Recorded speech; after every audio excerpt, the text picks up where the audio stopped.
Meditation.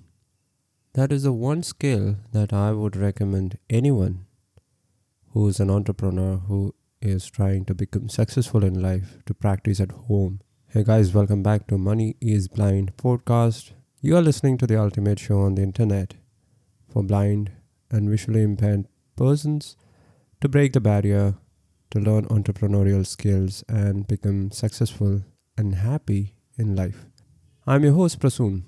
So let's get started. So my journey of practicing meditation started 5 years ago when I first read this book called The Morning Miracle. Ever since that book, I have practiced different types of meditation, and most of the days I make it a habit to practice at least 1 or 2 minutes every morning. If I don't get time in the morning, I'll do it in the night before going to sleep. If you have heard about cortisol, the stress hormone, it keeps our mind from thinking clearly. It is a big distractor. Your mind keeps wandering. Of course, mind wandering is good, but beyond a limit, it becomes a thorn in your foot. So cortisol, one of the best way you can bring it down is by practicing meditation. And if you haven't done it so far, I'll suggest you to start with mindfulness meditation. Just focus on one thing, that's it. That is mindfulness.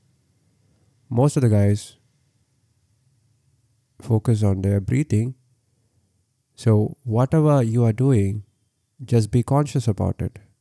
Just be mindful about it. That is it. That's meditation. You don't have to repeat a verse. You don't have to pray. It's nothing. You just have to focus on one thing.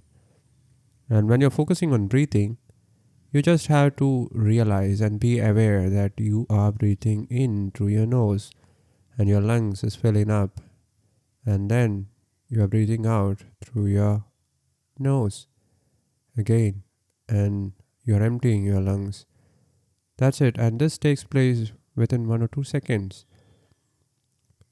But every time you try to focus on one thing, whether it's breathing, whether it's the sound of the ceiling fan, or it's the humming noise from the roads, or if it is the sound of the cricket, just try to focus on that thing, because your mind will start to wander. It'll start to think about your finances, your businesses, your relationship, your shopping list, your iPhone's ringtone. There would be 1,000 distractions. And even if there is no other sound or visual stimuli, your mind will still wander. And at that time, you just have to bring it back to what you are doing. If you are focusing on breathing, just tell your mind, we'll deal with that thought at a later stage. Now I have to focus on my breath. So bringing that back, bringing the thought process, bringing the focus back to what you were doing, that is kind of an exercise. It is like lifting 150 kg weights on a deadlift for your mind. And this is meditation. This single exercise is going to boost your mind. It is going to make you prioritize your tasks, which task you need to do first, which one you can schedule for the next day, which one you can omit, and which one you can delegate. It'll help you to focus on your task at hand. So mind wandering is acceptable. It always happens. But when mind wanders away, you have to realize that. You have to be aware of that. And then you have to simply bring your focus back. And that is it. That is the exercise. So try doing this for 1 or 2 minutes every day and then slowly increase it to 5 minutes a day. You can search on YouTube or Google for Vipassana, which is another type of meditation for beginners.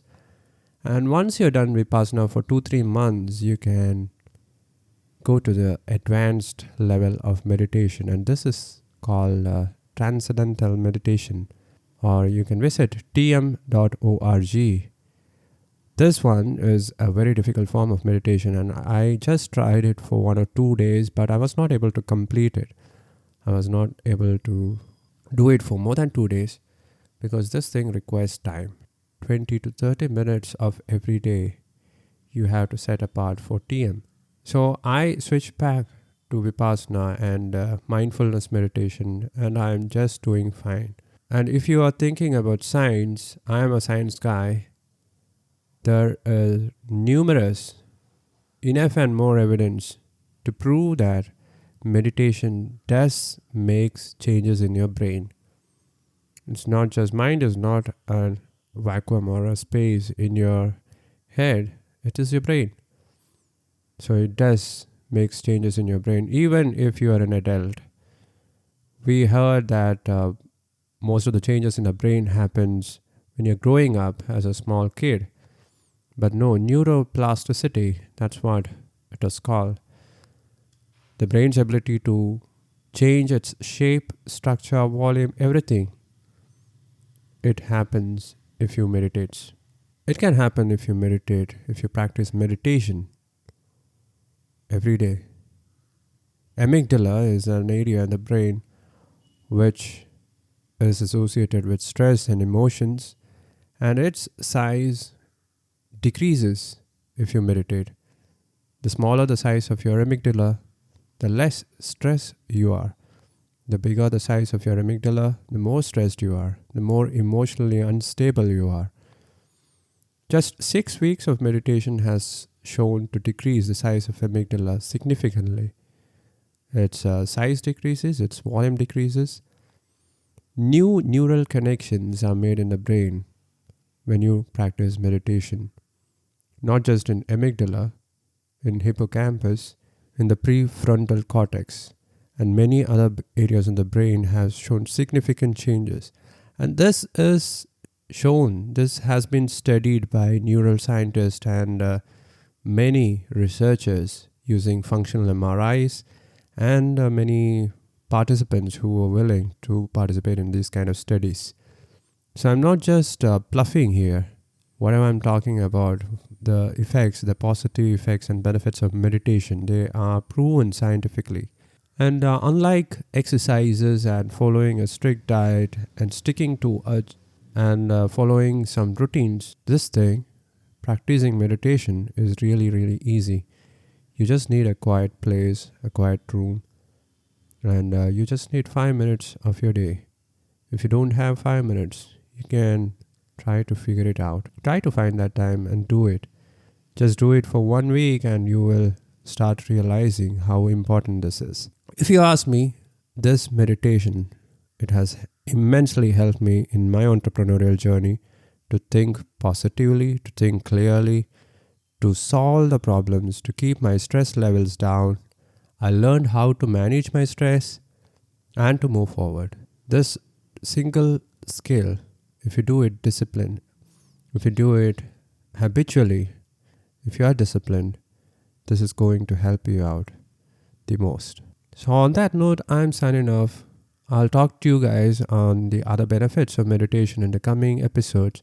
So if you don't want to miss that out, consider subscribing to the show. Alright guys, talk to you tomorrow. Bye-bye.